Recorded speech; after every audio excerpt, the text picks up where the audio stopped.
গত কয়েকদিন ধরে বরিশালের মেয়ে রোজা ও অভিনেতা গায়ক তাহসানের বিয়ের খবরে সামাজিক যোগাযোগের মাধ্যমে চলছে আলোচনা ও সমালোচনা। তবে নানা ধরনের কথা চলে আসলেও এখন পর্যন্ত রোজার পরিবারের কেউ এসব বিষয়ে গণমাধ্যমের সাথে কোনো কথা বলেনি। নেট দুনিয়ায় আলোচনা সমালোচনার শীর্ষে থাকা রোজার বিষয়ে জানতে এবার বরিশাল নগরীর বাজার রোডে রোজার বাড়িতে উপস্থিত হলেন টিম বরিশাল পোস্ট। ওই বাড়ির দ্বিতীয় তলায় থাকেন রোজার দাদা ও দাদি।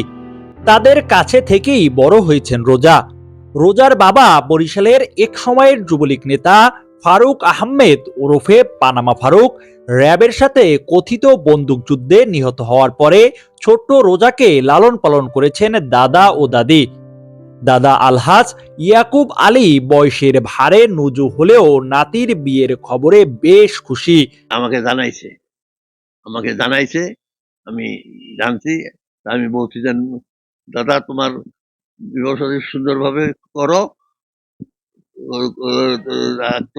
কমপ্লিট করিয়া, বিবাহ শাদী কমপ্লিট করিয়া।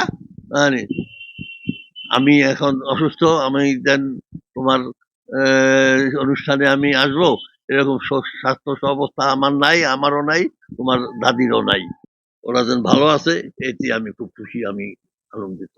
রোজাকে আদর স্নেহে ছোট থেকে বড় করে তোলার স্মৃতিচারণ করে ইয়াকুব আলী বলেন, র্যাব দিয়া ওরকে ডানে মাইরা ফারাইলো। যখন মারা গেছে ওর নানা নানি তারা আসছে, ওদেরকে নিতে আসছে। আমি বলছি যে না, ওরা আমার কাছে আছে, আমার কাছেই থাকবে। এইভাবে থেকে ওদেরকে আমি লালন পালন করছি। আমি যতটুকু পারছি আমি ওদেরকে লালন পালন করিয়া ওদেরকে শিক্ষায় যতটুকু পারছি শিক্ষা দীক্ষা করাইছি। প্রাক্তন প্রেমিক রোজাকে আমেরিকায় যাওয়ার বিষয়ে সহযোগিতা করেছেন এমন একটি কথা সর্বত্র ঘুরপাক খেলেও বিষয়টি স্পষ্ট করে রোজার দাদা বলেন, প্রথম গেছে বড় মামা, তারপর ওই আরো 3 মামা এখন নিচে, আর ওরা হইল গিয়া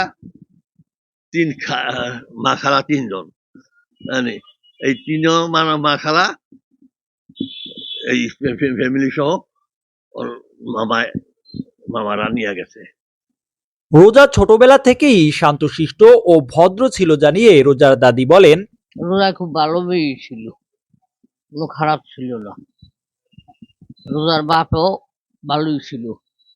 ওই যে সন্ত্রাস চেয়ে দিল সে বানাই এখন শত্রুতা কয়। হ্যাঁ, মারছে আমার ছেলে দ্বিতীয়বার ছেলে ছিল। আমরা তো বয়স্ক মানুষ, আমরা তো যাইতে পারি নাই, অসুস্থ। ওই জন্য আমি কিছুদিন আগে হাসপাতাল ছিলাম, অসুস্থ ছিলাম। আমরা তো এত দূরে ঠান্ডার মধ্যে যাইতে পারি না, এই জন্য আমরা যাইনি। আমরা দোয়া করি যেন ভালো থাক। রোজা ও তার বর তাহসানের বরিশালের নিজ বাড়িতে আগমনের অপেক্ষায় দাদা ও দাদি। একই সাথে রোজাকে নিয়ে মিথ্যে কোনো বিভ্রান্ত করা কথা না ছড়ানোর জন্য সকলের কাছে অনুরোধ জানিয়েছেন তারা। মুজিবুর রহমান নাহিদ, বরিশাল পোস্ট।